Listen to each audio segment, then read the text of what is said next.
দেশের সব রাস্তা আজ মিলবে মানিক মিয়া এভিনিউয়ে। দেশের প্রথম নারী প্রধানমন্ত্রী, গণতন্ত্রের আপসহীন নেতা বেগম খালেদা জিয়ার নামাজে জানাজা আর জিয়া উদ্যানে কবর দেয়াকে ঘিরে মানুষের ঢল নামবে রাজধানীতে। প্রাক্তন প্রধানমন্ত্রী বেগম খালেদা জিয়ার দাফনকে ঘিরে ঢাকার কলেজ গেট মোড়, রেসিডেন্সিয়াল মডেল কলেজ, আইডিবি ভবন মোড় ও বিজয় সরণি এলাকায় সকাল ৮টা থেকে যানবাহন চলাচল সীমিত থাকবে। সর্বসাধারণের জন্য পায়ে হাঁটার পথ উন্মুক্ত থাকবে। দুপুর ২টায় জাতীয় সংসদের ভেতরের মাঠ, বাইরের অংশ ও মানিক মিয়া এভিনিউয়ে জুড়ে বেগম খালেদা জিয়ার জানাজা হবে। জানাজার শেষে শেরেবাংলা নগরে জিয়া উদ্যানে স্বামী শহীদ রাষ্ট্রপতি জিয়াউর রহমানের কবরের পাশে রাষ্ট্রীয় মর্যাদায় দাফন করা হবে বেগম খালেদা জিয়াকে। শুক্রবার পর্যন্ত পালন করা হবে ৩ দিনের রাষ্ট্রীয় শোক। সাধারণ ছুটি থাকবে আজ। বেগম খালেদা জিয়ার মরদেহ আছে এভারকেয়ার হাসপাতালে। সেখান থেকে প্রথমে নেওয়া হবে তার বাসভবন গুলশানের ফিরোজায়, পরে নেওয়া হবে মানিক মিয়া এভিনিউয়ে। এভারকেয়ার হাসপাতালের সামনে থেকে সর্বশেষ পরিস্থিতি জানাবেন সহকর্মী আরিফুল ইসলাম। আরিফ, পরিস্থিতি কেমন দেখছেন, আর বেগম খালেদা জিয়ার মরদেহ কখন নেওয়া হবে?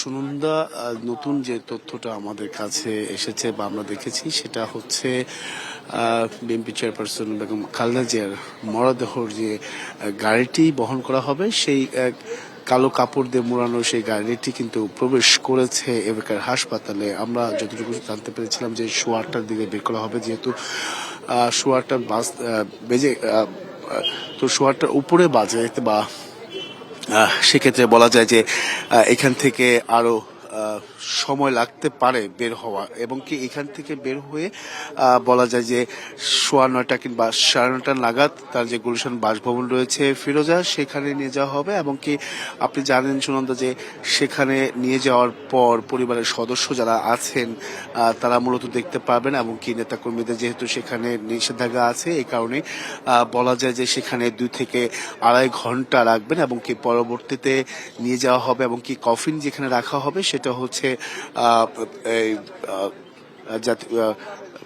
সংসদ ভবনের পশ্চিম গেটে, সেখানে কিন্তু রাখা হবে। এবং কি মানিক মিয়া এভিনিউতে তার জানাজা সম্পন্ন হবে 2টায়।